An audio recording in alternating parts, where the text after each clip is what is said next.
A breakthrough year for Penn State in 2024. Some would say that. Some would say they still didn't win a big game.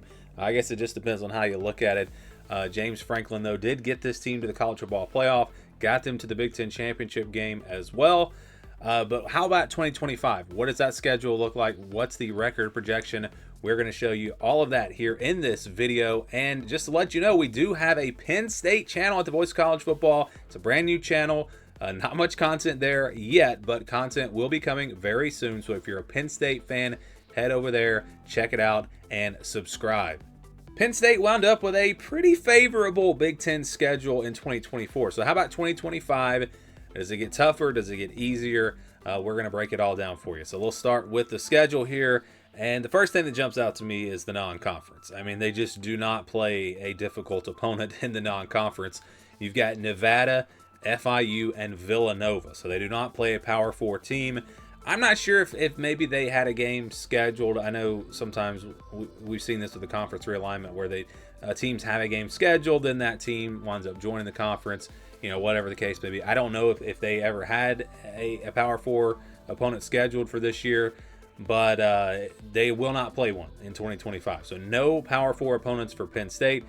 So you start off with an easy schedule in the non-conference. How about if we split it up home and away? You look at their home schedule in the Big Ten: Oregon, Northwestern, Indiana, and Nebraska. So Oregon, Indiana, Nebraska could be pretty good teams this year. I think Oregon for sure will be. And then you look at the road schedule. Got to go out west to UCLA, at Iowa, at Ohio State, at Michigan State, at Rutgers. I'd look at that UCLA game, traveling out west. That could be a bit of a challenge. Iowa's a tough place to play. Of course, Ohio State's going to be a difficult game. You wonder about Michigan State. Could they be much improved this year? And Rutgers, how good will they be? That is I would say, a fairly difficult road schedule. And they do play what most people would probably say are the top two teams in the Big Ten this year. And Ohio State and Oregon, again, not counting Penn State. Maybe Michigan's in that conversation as well. Again, it's early. Who knows? But that's the home and away. How about the changes in the schedule? So they remove Illinois, Wisconsin, Washington, Purdue, Minnesota, Maryland, and USC. So you look at who they lose. You like seeing Illinois off the schedule, but the rest of these teams really not great. So they didn't really subtract a whole lot of difficult games there. And they add Indiana, Iowa, Michigan State, Nebraska, Northwestern, Oregon, and Rutgers. So this is going to be a more difficult schedule in the conference. Again, I think your place, Indiana and Iowa, pretty even teams probably, but then you add Oregon. That's the big difference. They're still going to have to play Ohio State. So yeah, this is going to be a fairly difficult Big Ten schedule. Let's see how it stacks up with the rest of the teams in the Big Ten, and then we'll go back to the schedule. So it's actually the fourth toughest conference schedule in terms of records from last year. So this is based on the conference records from last season, and you can see a 56% win percentage for Penn State's opponents, their conference opponents in 2025. That's what they did last season. So they are playing one of the more difficult schedules in the Big Ten, and that's coming off of one of the easier schedules last year. So a little bit more of a challenge in the conference, but I think it sets up okay for Penn State. And again, you've got a very easy non-conference schedule. So let's go to the full schedule here. You've got Nevada on August 30th. Then they'll play FIU on September 6th. Then they play Villanova on September 13th. So you see, again, 3 should be easy wins there right off the bat. And then you got a bye week. So a very early bye week, not an ideal spot. I mean, they're going to get a bye week before they even play anyone, really. And it's nice that it's before the Oregon game. So that is a benefit, having the bye week before playing Oregon. But you'd like to have, one of these other games, like an Iowa or UCLA, maybe before that bye week. No, they'll play 3 non-conference cupcakes, basically, and then they get the bye week. Oregon will be a huge game on September 27th. That might be I would say it's one of the top 3 games in the Big Ten in 2025, looking at the schedules right now. So that's going to be a massive game. They get UCLA on the road October 4th. That could be a tricky game. So you have a huge game against Oregon, then you have to travel out west.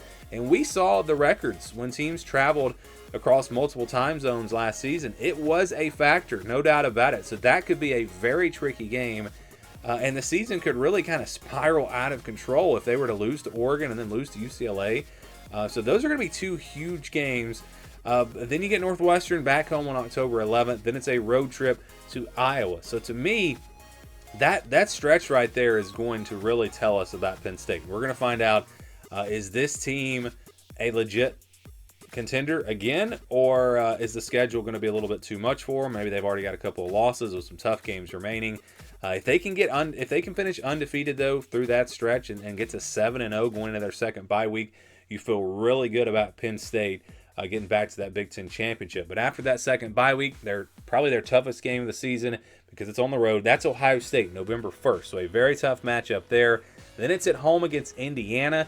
Hard to say right now how good this Indiana team will be. I don't think they're going to be quite as good, but Kurt Cignetti has proven that he's a winner. So that could be a good Indiana team. And then you got Michigan State on the road, a team that could be much improved this year as well. Nebraska at home on November 22nd, and they close things out with Rutgers on November 29th. So that is a pretty tough stretch there. 3 road games in their final 5 games, a tough Indiana, a tough Nebraska team there. This is actually a pretty tough schedule. I know you look at the non-conference and you say, you know, this is look at that non-conference. This is an easy schedule. But like I showed you, this is one of the tougher Big Ten conference schedules. And I'm also, I'm looking at, if we go back and look at those win percentages from last year, Michigan State and Nebraska weren't great, but I think those teams have a chance to be improved this year. And again, you've got the UCLA going out west after playing Oregon at home.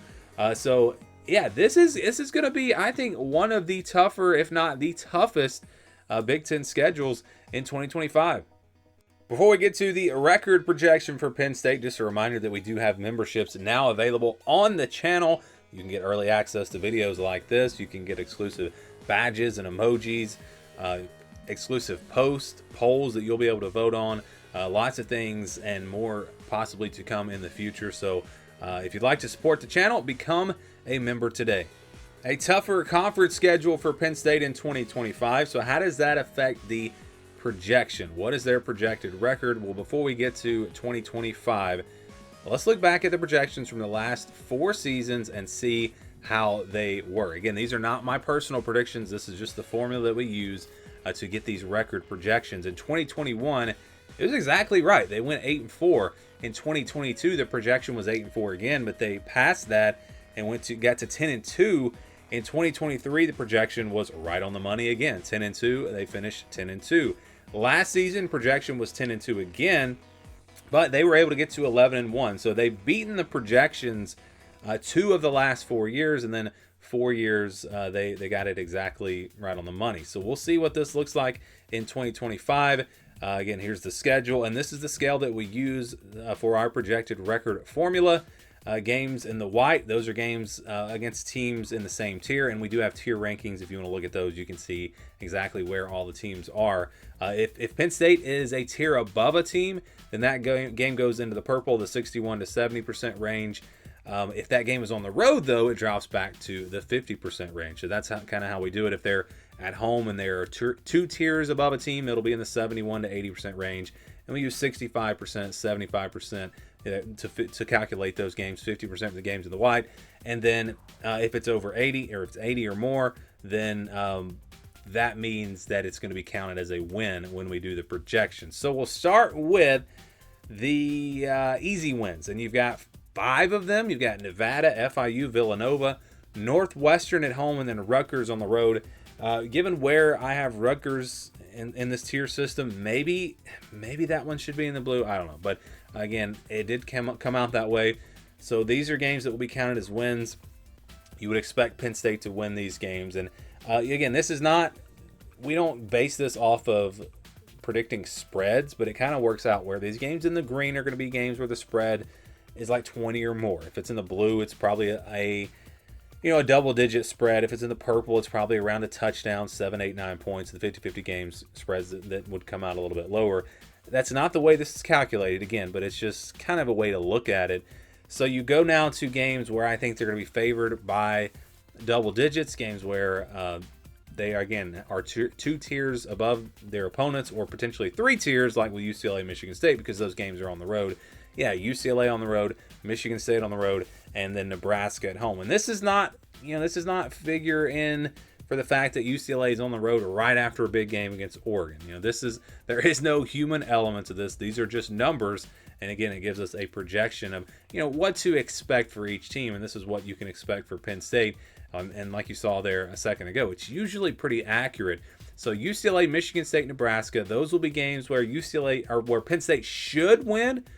But those are those games where, it would be a huge upset. But we see some of those types of upsets every year. So watch out for those three games as potential big upsets. And then you've got Indiana and Iowa in the purple. I do expect Penn State to be about a touchdown favorite in these games.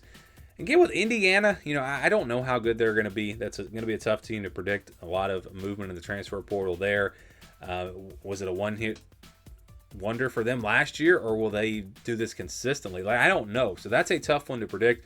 But just going by the tiers, we do have Penn State in Tier 1, Indiana in Tier 2. Iowa's in Tier 3, but that game is on the road, and that's why that game comes out in the 61 to 70% range. And then you've got Oregon and Ohio State. So Penn State, Oregon, Ohio State, all three of those teams are in Tier 1, which means those are going to be 50-50 games no matter where they are played. And you're talking about two huge games. If Penn State loses those two games, if they lose to Oregon and Ohio State, and you look at these other challenges like Iowa on the road, Indiana, Michigan State on the road, Nebraska, UCLA on the road, it's going to be tough for Penn State, in my opinion, to get to the playoff. It's going to be tough for them to get to 10-2 if they lose both of those games. Now, if they split those two games, then I think they're going to be in good shape. And obviously, if they win them both, we're talking about potentially the number one team in the country. Projection for Penn State. How does it come out? When you average all these numbers out, you get 10-2. So 10-2 is the projection. I think that's very fair. You look at the Oregon and Ohio State games. Again, if they split those two, there are enough challenges on this schedule where the odds would say they're going to lose a game, even though they may be favored in every game, the rest of those games. So it does play out to where I think that's a fair projection, 10-2. I think that would be a solid season for Penn State. I think 11-1 would be a very good season. And I think 9-3 would be a big disappointment. So 10-2, the early projected record for Penn State in 2025.